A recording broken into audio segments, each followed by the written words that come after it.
Thank you, sweetheart. Let us pray.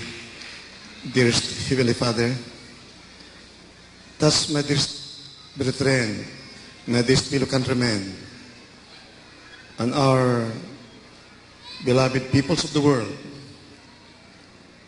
let them believe, cast out unbelief and doubt from them, and bind the power of darkness.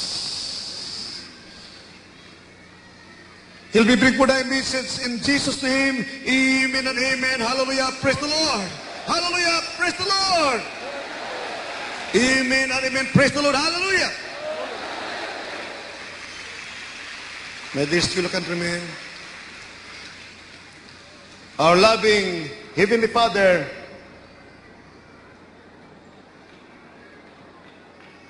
wants to assert His power so that the world enters into a great crisis.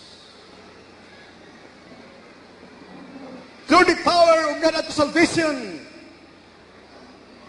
man will be forced to choose either to serve God by believing the gospel, the power of God unto salvation, or to remain under the clutches of the ruler of the darkness of this world. With great signs and wonders and miracles, our loving God solve heartbreaking problems, calamities, man-made and natural calamities are being stopped by the power of the living God. For God wants to destroy the work of Satan. Our loving God wants to see His power, so that everyone will come to Him and repent and seek the Lord, so that our loving God will answer the prayers of everyone throughout the world and become His children, heirs of eternal life by the power of the living God. For the kingdom of God is not in word, but in power.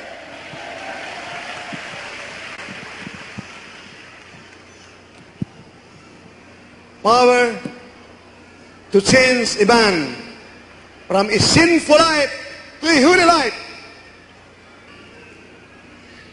Kami nangaral ng Ebanghelyo upang lahat ng mga drug addict, mga kriminal, mga makasalanan, alipin ng kasalanan, may mga karamdaman na walang pag-asa sa ospital, makaramdaman na buwan ng kasalanan, kapag nakarinig sila sa krusada, nakarinig ng Ebanghelyo ng Kristo, tanggapin nila si Kristo ang mahal Panginoon, tagapagligtas, sila magbabago, gagawin karamdaman, maltos sa mga problema, maging manak na Diyos ng magbana ng buhay na walang hanggan.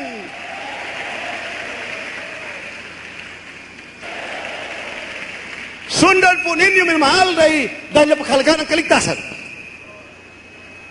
Kaya mahal Panginoon nagpapadala ng mga salot, kalamidad, upang saliksikin ang mga tao sa buong mundo. Bakit kumain Diyos? Bakit nagkaginuto tayo? Bakit nagkawindang-windang ang buhay ng mga tao sa buong daigdig? May reliyon, umasa sa reliyon, tumatawag sa Diyos, ngunit walang Diyos nakikinig sa kanila. Hallelujah! Sa halip, ang kalamidad dumarating, ngunit basahan ang Biblia, hinahintulot ang mabait na Diyos upang hanapin ang katotohanan, upang lahat ay mapunta kay Kristo, magbabana ng buhay na walang hanggan. Through the gospel, the power of God unto salvation. Kaya minamahal, pagpakinggan ang nangaral ng Ebanghelyo, kapag rin ang Diyos na maligtas sa mga tao pag naniwala dito, ang mga tao ay mapabuti. Hindi lang sa bansa, kundi sa buong daigdig. Amen. Praise the Lord. Sinong ibig tumalakit sa mabait na Diyos? Sinong ayaw ng Ebanghelyo? Ayaw ng kapangyarihan? Minamahal, sa Matthew chapter 12 verse 28, basahin po ninyo, minamahal. Matthew chapter 12 verse 28. From verse 22. Then was brought unto him one possessed with a devil, blind and dumb. And he healed him, insomuch that the blind and dumb both spake and saw. And all the people were amazed and said, Is not this the son of David? But when the Pharisees heard it, they said, This fellow doth not cast out devils, but by Beelzebub, the prince of the devils. Verse 25, And Jesus knew their thoughts, and said unto them, Every kingdom divided against itself is brought to desolation, and every city or house divided against itself shall not stand. And if Satan cast out Satan, he is divided against himself. How shall then his kingdom stand? And if I by Beelzebub cast out devils, by whom do your children cast them out? Therefore they shall be your judges. But if I cast out devils by the Spirit of God, then the kingdom of God is come unto you. Amen. Lahat magsabi, praise the Lord. Pag nag-praise the Lord, hallelujah, meron malakas para tatakas sa mga demonyo. Amen. Praise the Lord, hallelujah. Kindly, read it. Lagi inutos ng Panginoon, shout with the voice of triumph, or shout para demonyo tatakas sa pangalan ni Jesus. Amen. Hallelujah. Praise the Lord. Kindly, read it. Sa aklat ng Mateo, Kapitulo 12, versikulo 22 hanggang 28. Nang magkagayoy dinala sa kanya ang isang inalihan ng demonyo, bulag at pipi, at kanyang pinagaling. Ano pat ang pipi ay nagsalita at nakakita. At ang buong karamihan ay nangagtaka at nangagsabi, ito kaya ang anak ni David? Datapwat nang marinig ito ng mga Pariseo ay kanilang sinabi, ang taong ito ay hindi nagpapalabas ng mga demonyo, kundi sa pamamagitan ni Beelzebub, na prinsipe ng mga demonyo. At pagkaalam niya ng mga iniisip nila, ay sinabi niya sa kanila, ang bawat kahariang nagkabahabahagi laban sa kanyang sarili ay mawawasak. Ang bawat bayan o bahay na nagkabahabahagi laban sa kanyang sarili ay hindi mananatili. At kung pinalalabas ni Satanas si Satanas, siya nababahagi laban sa kanyang sarili. Paano ngang mananatili ang kanyang kaharian? At kung sa pamamagitan ni Beelzebub ay nagpapalabas ako ng demonyo, ang inyong mga anak, sa kaninong pamamagitan sila pinalalabas? Kaya nga sila ang inyong magiging mga hukom. 28. Ngunit kung sa pamamagitan ng Espiritu ng Diyos ay nagpapalabas ako ng mga demonyo, ay dumating nga sa inyo ang kaharian ng Diyos. Amen. Let us say, praise the Lord. Romans 14:17. The kingdom of God is not meat and drink, but peace and joy and righteousness in the Holy Ghost. Kapag si Kristo mahal Panginoon maghari na sa puso mo, nagkaroon ka ng kapayapaan, kagalakan, pagbabago, pag-ibig, pananampalataya, kapangyarihan, laban sa kasalanan, magkaroon peace and joy unspeakable and full of glory, bilang tagapagmana ng buhay na walang hanggang. Amen. Praise the Lord. Hallelujah. Hallelujah. Praise the Lord. Pag mahina ka, sumigaw, hallelujah, praise the Lord. May cancer ka, hindi tatakas sa'yo ang demonyo na cancer. Amen. Praise the Lord. Hallelujah. Praise the Lord. Ang karamdaman mo, mahirap ka. Nandiyan ng demonyo ng kahirapan. Nagbibigay ng kahirapan sa tao, demonyo. Nagbibigay ng sakit, demonyo. Pag hindi ka malakas, sumigaw ng hallelujah, praise the Lord, nandiyan lang, hindi tatakbo, nandiyan. Nanatili kang mahirap kahit dumadalo ka rito, o wala kang pananampalataya, nagalialan ka pa rin. Ang cancer na kimatibay, nandiyan pa rin sa iyo. Ang katauran ng karamdaman, pag sumigaw ka, hallelujah, praise the Lord, hallelujah, praise the Lord, praise the Lord. For praises will glorify our dear Heavenly Father. Malawalhati siya sa pagpupuri mo, pagpalakpak mo, pagsigaw mo, hallelujah, praise the Lord, na luwalhati ang mabait ang Panginoon sa langit. Amen, hallelujah, praise the Lord, hallelujah. Hallelujah, praise the Lord. Isang Kristiyano, dinala ng masamang mga demonyo sa impyerno. Umiyak ang kapatid niya sa amin, lumapit sa akin sa mahal na pastora. Mahal na pastor ang aking kapatid. Nawala. Sana wala. Nakasakay kami sa Pascual Transit. Sa katabi ko, biglang nawala. Nanalangin kami. After 1 hour, dumating. Nagpatotoo na siya ay dinala mga demonyo sa impyerno. Noong kami nagpupuri.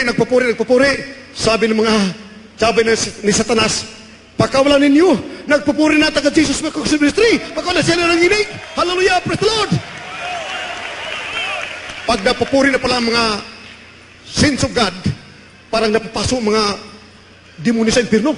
Nanginginig sila sa takot. Terrible. Praise the Lord. Hallelujah. Praise the Lord. Hallelujah.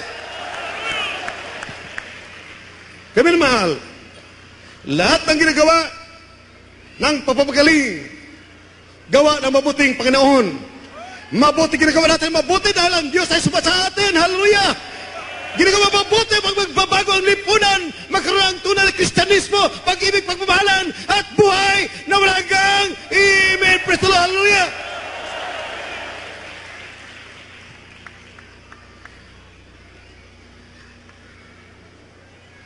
Grabing usang power. Sino hindi magkaroon ng pananampalataya? In spite of the fact, grabing himala, kapangyarihan na kikita natin dito, himala, upang kayo maniwala. Sa Ebanghelyo ni Kristo, ang mabait na Diyos nagpakita ng himala, nakang-gloria, kapangyarihan, upang kayo maglingkod sa Diyos, maglingkod na lahat sa mga Panginoon. Hallelujah! Amen! And praise the Lord! Hallelujah! Pagkibasa, Psalm 46. Psalms chapter 46, Verse 1 up to 4. verses 1 up to 4. God is our refuge and strength, a very present help in trouble. Therefore will not we fear, though the earth be removed, and though the mountains be carried into the midst of the sea, though the waters thereof roar and be troubled, though the mountains shake with the swelling thereof. Amen! Let mo sabi, praise the Lord! Praise the Lord! Amen, mahal. Tingnan nyo. Gano'n ka magkapangyarihan ng mabait na Diyos? Kahit na mawala ang daigdig, mawala mga bundok sa lindol, ikaw na nagtitiwala sa mabait na Diyos, hindi ka mapapahamak sa pangalan ni Jesus. Amen! Praise the Lord! Hallelujah! Minamahal, ang mga tao hanggang ngayon ay patuloy nagpapadaya sa mga reliyon. Akala nila ay mabuting ginagawa, pero alas nila, kabag-habag ang mga tao sa buong mundo. Lahat sila ay mabibihag, mawala ng salapi, mawala ng kaligtasan. Lahat mga bankers, mga milyonaryo, mahirap sa buong daigdig. Maging alipin isang tao lamang. Ang hindi magpatatak ng 666 ay pugutan ng ulo. Ang buong daigdig malalaman na the mark of 666 is the mark of Satan, mark ng Diablo. Sa oras sa madaya ka, walang kaligtasan, demon-possessed ka na, demonyo ka na. Amen! Praise the Lord! Hallelujah! Revelation chapter 14, verse 19 and 11. Ang lahat na may tatak ng 666, itapon mo ba na Diyos? Doon sa lake of fire, we rooms light that, and fire is never quenched. Hallelujah! Praise the Lord! Itatapon ka sa apoy ng impyerno. Mayroon ka lang tatak ng 666, itapong ka sa apoy ng impyerno, wala lang kaligtasan, gabi at araw, you'll be swimming in the lake of fire, where roams light not, and fire is never quenched. Amen. Praise the Lord. Hallelujah. Revelation chapter 14, verse 19 and 11, ang nagpatatak ng 666, itapon ng mga Panginoon sa apoy ng impyerno, una yung kakainin forever and ever. Can you read it? And Revelation chapter 13, verse 13, up to 17. Can you read it? Revelation chapter 14, beginning at verse 9. And the third angel followed them, saying with a loud voice, If any man worship the beast and his image, and receive his mark in his forehead or in his hand, the same shall drink of the wine of the wrath of God, which is poured out without mixture into the cup of his indignation. And he shall be tormented with fire and brimstone in the presence of the holy angels and in the presence of the Lamb. And the smoke of their torment ascendeth up forever and ever. And they have no rest day nor night, who worship the beast and his image, and whosoever receiveth the mark of his name. Kailan Tagalog?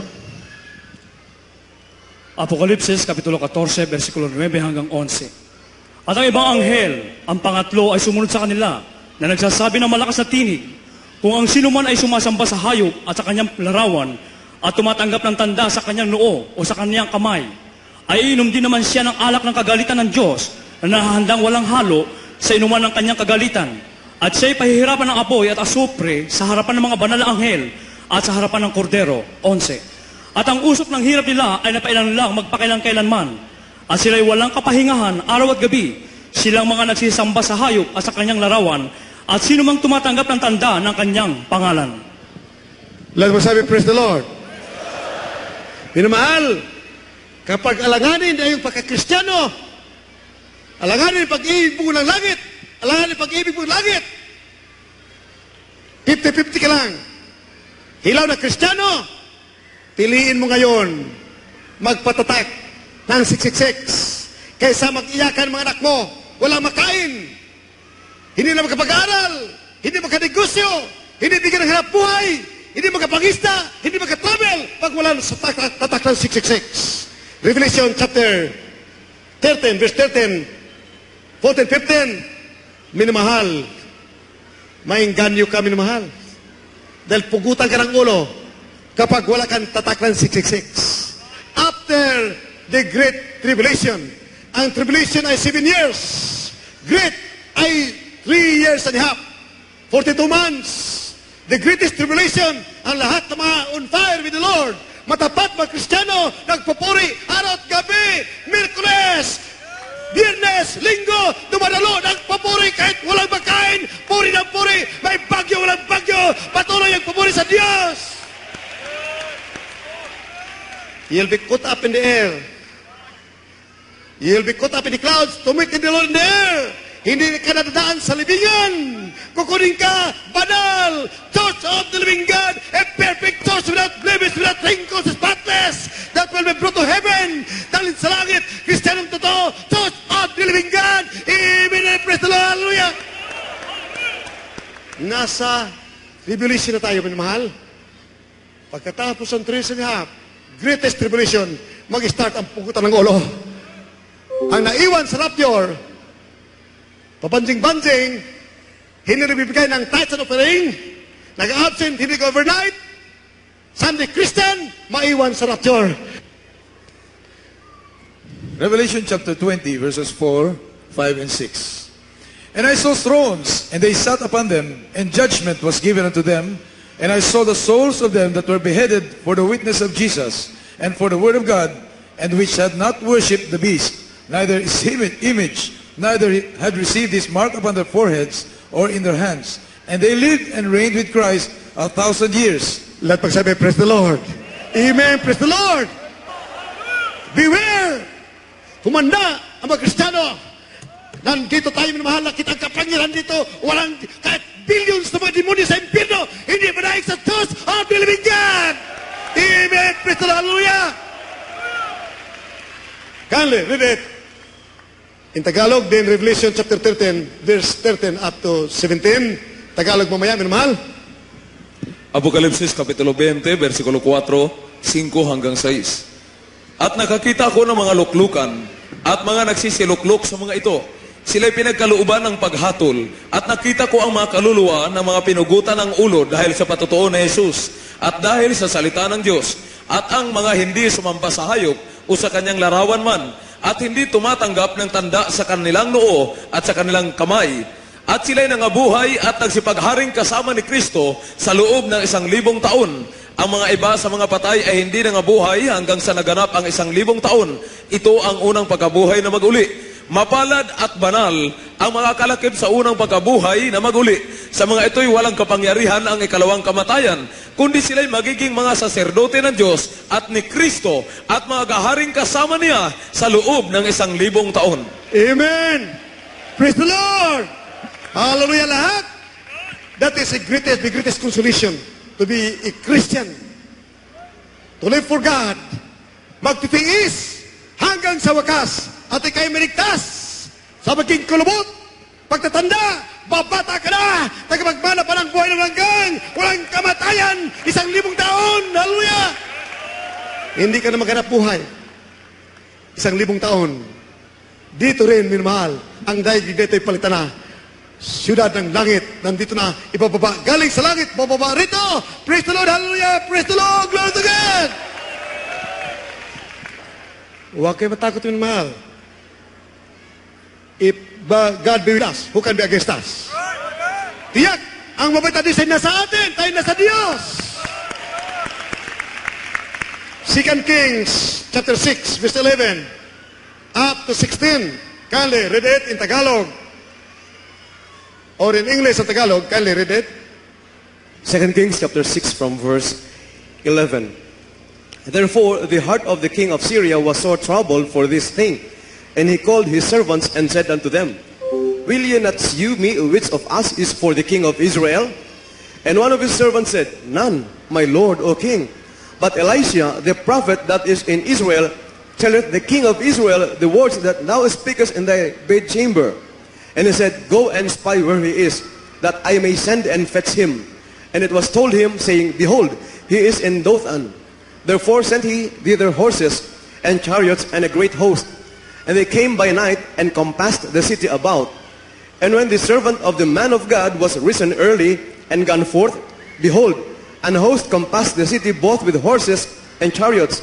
And the servant said unto him, Alas, my master, how shall we do? Verse 16. And he answered, Fear not, for they that be with us are more than they that be with them. And Elisha prayed and said, Lord, I pray thee, open his eyes that he may see. And the Lord opened the eyes of the young man, and he saw. And behold, the mountain was full of horses and chariots of fire round about Elisha. And when they came down to him, Elisha prayed unto the Lord and said, Smite this people, I pray thee, with blindness. And he smote them with blindness according to the word of Elisha. And Elisha said unto them, This is not the way, neither is this the city. Let po sabi, praise the Lord. Minamahal, laging natalo sa girang Syria. Nagtanong ang hari, sino ba ang kakampi? Sino traidor sa mga sundalo ko, mga generals ng Syria, kumakampi sa Israel? Sino ba? Sumagot sila, wala po, mahal na hari. Dahil kay Prophet Elisha, tayo natalo sa gira. Dahil sa propita ng hari na niwalat sa Ebanghelyo ni Kristo. Ipinagtanggol ni Elisha ang bansang Israel, walang makatalo. Nakalaban kahit ilang milyon, tinatalo nila sa gira dahil kay Prophet Elisha. Sa galit ng hari, nagpadala ng million soldiers upang arestuhin si Prophet Elisha. Surrounded ang siyudad ng Dutam na masundalo ng Syria. Natakot si Gehazi, kanyang assistant. Panginoon, anong gawin natin? Ang daming mga sundalo, hulihin tayo. Huwag kang matakot. Ang nasa atin, mas marami kaysa kanila. Amen! Nanalangin ang prophet Elisha. Panginoon, buksan mo! Mahal na Panginoon, buksan mo ang third eye ni Gehazi. Binuksan mo yung mahal, nakita ang mga bundok, puno ng mga anghel. Praise the Lord, hallelujah! Ngunit, si prophet Elisha ay mahabagin. Ayaw niya ipapuksa ang mga kalaban niya. Nanalangin siya.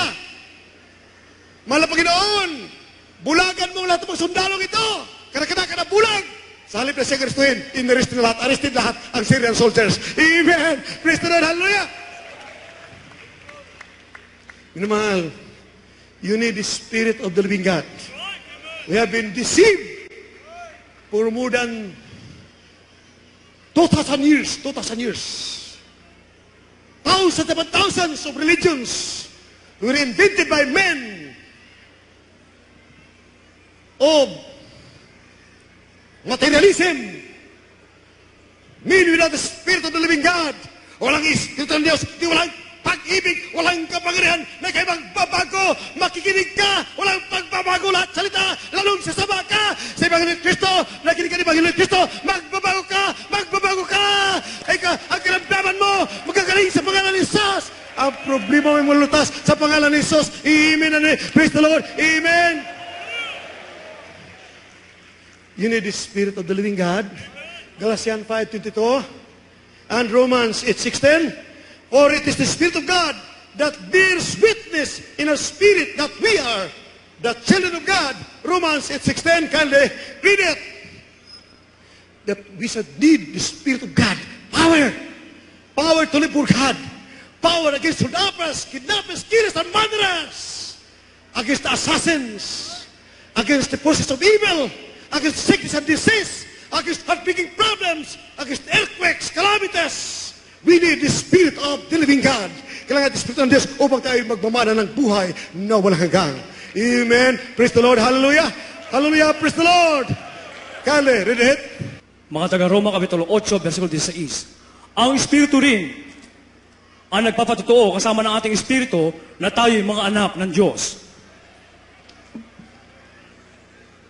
Kung mayroon ka Espiritu ng Diyos, ang Diyos na sa'yo, sinong demonyo makatalo sa'yo? Hold-uppers? Kidnappers? Sabihin mo lang sa pangalan ni Jesus, manigas kayo. Kalabos sila.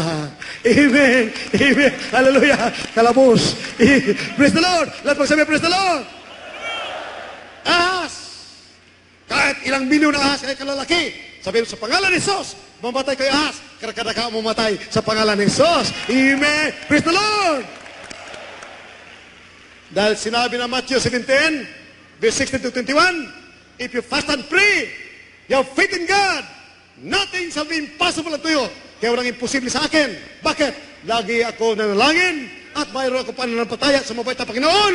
Kaya lahat ng sinasabi ko rito, ang lahat ng mga Kristiyano dito, lahat ng maniwala sa Panginoon Kristo, lahat ng members of Jesus Miracle Crusade Ministry, hindi tayo talunin ni Satanas, hindi magtagumpay ang mga devils kanila, ang mga kikilalbedyan ng bar, kilas banderas, may sandata, walang magtagumpay sa aking mga kapatiran, walang makasubo sa aking mga minahal mga kapatid. Dito sa Mark chapter 4, verse 59, mahal na Panginoon, nag-rebuke ng bagyo. Just in 3 seconds, tumigil ang bagyo. Can you read it? In John 14:12, sinabi niya, tayo maniniwala sa akin, mahigit pa ang iyong gagawin kaysa ginawa ko. Sabi ng mabait na Panginoon, Diyos na nagkataong tao, you can do greater things more than I did because I'll go unto my Father. Can you read it? Mark chapter 4, verse 39, 40. Mark chapter 4, verses 39 and 40. And he arose and rebuked the wind and said unto the sea, Peace, be still. And the wind ceased, and there was a great calm. And he said unto them, Why are ye so fearful? How is it that you have no faith? Let us say, praise the Lord. Amen, praise the Lord. Karakadaga, tumigil ang bagyo. Sila namang nagsabi siya sa John 14, verse 12, kung mayroon kayo pananampalataya, naniwala ka sa akin, ang lahat ng bagay na ginawa ko, mas dakila ang gagawin niyo kaysa akin. Grabe! Praise the Lord! Hallelujah! Glory to God! Can I read it in Tagalog? Tagalog and English. John chapter 14, verse 12. Verily, verily, I say unto you, he that believeth on me, the works that I do shall he do also, and greater works than these shall he do, because I go unto my Father. Juan Kapitulo 14, versikulo 12. Katotohanan sinasabi ko sa inyo, ang sa akin ay sumasampalataya, ay gagawin din naman niya ang mga gawang aking ginagawa, at lalong dakilang mga gawa kaysa rito ang gagawin niya, sapagkat ako'y paroroon sa Ama. Praise the Lord! Amen! Praise the Lord! Hallelujah! Glory! Grabing kapangyarihan. Ibibigay niya sa lahat ng niniwala na nampalataya sa Kanya. Mismo Diyos na nagkatawang tao. Kaya minamahal, Iman must have the Spirit of God. You need the Spirit of God. Ngayon, lahat ng buong bansa, matanggap ang Espiritu ng Diyos. Gagalingin makaramdaman ng cancer, leukemia, TB, diabetes, leprosy, AIDS, lahat ang ulit karamdaman ng gagaling pag mayroon kayo pananampalataya. Amen! May karamdaman gumagaling gradual. Malit ang pananampalataya, kaya gradual ang pagaling. Mayroon mang bigla pagaling dahil malakas ang pananampalataya. Ngunit mayroon ng malaking pagpapala ang pangalan mo nakasulat sa aklat ng buhay sa kalangitan. Amen! Praise the Lord! Dumalo ka sa aming mga stations sa buong Pilipinas, minamahal. More than 200 stations sa buong Pilipinas, sabay-sabay. Thousands upon thousands na binagal mo ang Diyos, na kumbinsi sila, na kumberte, hindi sa pamagitan ng salitang panghikayat, hindi matamis na salita, na ikay madaya, not with intense words of wisdom, but in demonstration of the Spirit and the power, so that your faith should establish to make you a real Christian, to solve your heartbreaking problems. Because you belong to the kingdom of God, the church of the living God. Amen. Praise the Lord. Hallelujah. Praise the Lord.